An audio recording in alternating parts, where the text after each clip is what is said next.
Log in करा मुंबईतक.in वर. सरकार भ्रष्ट होत चाललंय, त्यामुळे ताबडतोब महाराष्ट्रामध्ये राष्ट्रपती राजवट लागू करा आणि या गुन्हेगारांना आतमध्ये टाका, ही आमची सगळ्या सभागृहात मागणी आहे. जो व्यक्ति 60 दिन पुलिस स्टेशन में रहा, जेल में रहा, उसे फिर से रीजॉइनिंग किस बेस पे की गई? जब गृह मंत्री नेशनलिस्ट कांग्रेस पार्टी का है, वो हिम्मत कर रहे कि हम पैसा भी लेंगे और हम हमारा इस्तीफा भी नहीं देंगे, तो शिवसेना को मिर्ची लगी है, इसका मुझे समझ नहीं आ रहा है. कौन किसी की चाकरी कर रहा है और कौन किसके लिए काम कर रहा है? अध्यक्ष महोदय, या महाराष्ट्रामध्ये आजपर्यंत गुन्हेगार खंडणी मागत होते, आता सरकार खंडणी मागायला लागले, गृहमंत्री खंडणी मागायला लागलेत, म्हणजे कुंपण तेच खायला लागले, पाण्याला तहान लागले आणि सरकार भ्रष्ट होत चाललंय. त्यामुळे ताबडतोब महाराष्ट्रामध्ये राष्ट्रपती राजवट लागू करा आणि या गुन्हेगारांना आतमध्ये टाका, ही आमची सगळ्या सभागृहात मागणी आहे. महाराष्ट्रामध्ये कायदा सुव्यवस्था राहिलेली नाही, कायदा सुव्यवस्थेचे दिंडोरे उडालेत. महाराष्ट्र राज्य आज एक कायदा सुव्यवस्थेत पूर्णपणे बुडालेला आहे.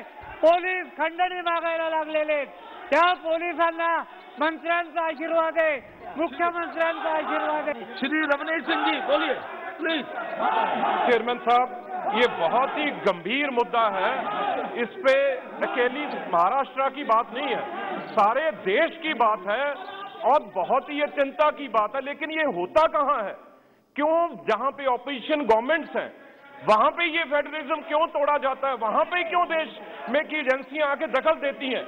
और उसके बाद सर पॉलिटिकल लोग हम एक दूसरे के ऊपर दूषणबाजी करके जो ऑफिसर रहते हैं वो बच जाते हैं. मेन कल्प्रेट सर इसमें ऑफिसर हमेशा होते हैं, लेकिन हम पॉलिटिकल एक दूसरे पे लोग पार्टियों पे लगा के वो ऑफिसर जो होते हैं वो निकल जाते हैं.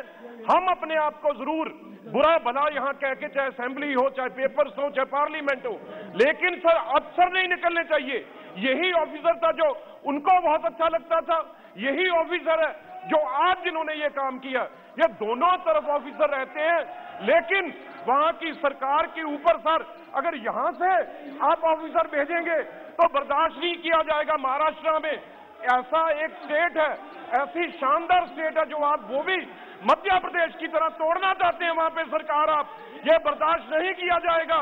बाहर की एजेंसियां बिल्कुल वहां पे इंटरफियर करेंगी, ये बर्दाश्त नहीं किया जाएगा. आपका बहुत बहुत धन्यवाद.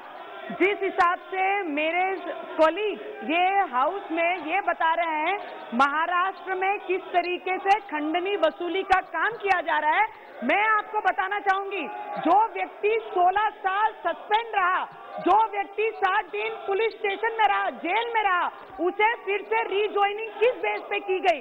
जब बीजेपी की सरकार थी, जब उद्धव साहब ने खुद माननीय देवेंद्र फडणवीस साहब को फोन किया और उन्होंने कहा इस व्यक्ति को, सचिन वाजे को, इनको रीस्टेट कराना चाहिए, रीजॉइनिंग सर्विस देनी चाहिए, तब आदरणीय फडणवीस साहब ने उन्होंने स्पष्ट नकार दी.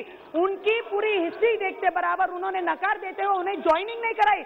जिस दिन उद्धव ठाकरे की सरकार आई, ठाकरे सरकार चेयर पे बैठे, उसी वक्त परम सिंह जी को फोन करके उन्होंने पहला काम कराया कि सचिन वाजे को ज्वाइन करवाइए.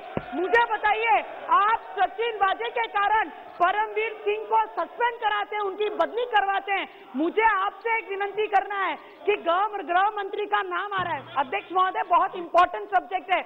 अगर इस तरीके से देश में खंडनी वसूली का चक्कर शुरू हुआ तो पूरे देश में ये चीजों को फॉलो किया जाएगा. मैं आपसे विनंती करती हूँ, 2 मिनट सर, 2 मिनट सर, जिस तरीके से बाकी लोगों पे आरोप लगे, मैं आपको बताती हूँ कि हमारे महाराष्ट्र में मुख्यमंत्री जी के ही बोलने के कारण ये सब प्रकरण चल रहा है. बाकी कोई इसमें इन्वॉल्व नहीं है. किसकी ट्रांसफर कहाँ से करनी है, किससे खंडनी वसूल करनी है. और ये जो यहाँ पर खड़े हैं, जो CSR फंड के बारे में बात कर रहे हैं, अगर सिर्फ मुंबई से 100 करोड़ वसूली अगर महीने की होती होगी तो पूरे महाराष्ट्र से. आप प्रारंभ कीजिए, आप बोलिए. चौधरी साहब आप प्रारंभ कीजिए. सभापति महोदय, आपको बहुत बहुत धन्यवाद। एक बहुत ही महत्वपूर्ण विषय पे बोलने का मुझे मौका दिया। मैं ये बताना चाहूंगा कि पुलिस अधिकारी ने चिट्ठी लिखने के पहले मुख्यमंत्री जी से मुख्यमंत्री को ब्रीफ किया और उप मुख्यमंत्री को ब्रीफ किया और उसके बाद में और जो कि नहीं करना चाहिए था वो एनसीपी के सुप्रीमो को भी ब्रीफ किया और उनको ब्रीफ करने की क्या जरूरत थी और उसको ब्रीफ करने के बाद उसने मजबूर होकर के ये पत्र लिखना पड़ा और पत्र में बहुत ही गंभीर आरोप और ऐसे आरोप कि पूरा जो उससे लगता है ये बहुत ही पूरा का पूरा एक गिरोह बना था कि 100 करोड़ रुपया एक महीने के लिए उगाही करने का। और मैं ये कहना चाहता हूं ऐसे मामले में महाजन पूनम जी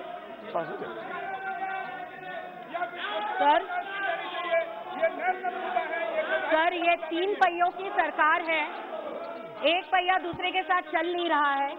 महाराष्ट्र में ये सवाल उठाया जा रहा है कि आज एक डीजी लेवल के आईपीएस ऑफिसर जब कह रहे हैं कि एक एपीआई को 100 करोड़ महीने की वसूली करने कहा जा रहा है, तो आप उसका गणित करेंगे 100 करोड़ इंटू 12 महीने, मतलब आप सोचिए 1200 करोड़। और उसके बाद आने वाले 5 साल जब एक एपीआई से 6000 करोड़ की अपेक्षा हो रही होगी, तो आप सोचिए राष्ट्रवादी कांग्रेस पार्टी एनसीपी के गृह मंत्री और कितने एपीआई से पैसा वसूल करना चाहते हैं, ये भी बहुत सवालिया निशान खड़ा रहता है। दूसरी जरूरी बात सर, मुझे ये समझ नहीं आ रहा है, जब गृह मंत्री नेशनलिस्ट कांग्रेस पार्टी का है वो हिम्मत कर रहे हैं कि हम पैसा भी लेंगे और हम हमारा इस्तीफा भी नहीं देंगे, तो शिवसेना को मिर्ची लगी है, इसका मुझे समझ नहीं आ रहा है कौन किसी की चाकरी कर रहा है और कौन किसके लिए काम कर रहा है। कपिल पाटिल मुंबई के कमिश्नर ने रखिए, मुख्यमंत्री को जो पत्र दिया है वो आपको गंभीर पत्र है। अध्यक्ष महोदय, इस विषय में मुख्यमंत्री जी ने इंक्वायरी करने के बजाय वो लेटर के ऊपर अपनी प्रतिक्रिया अलग अलग तरह से दी है।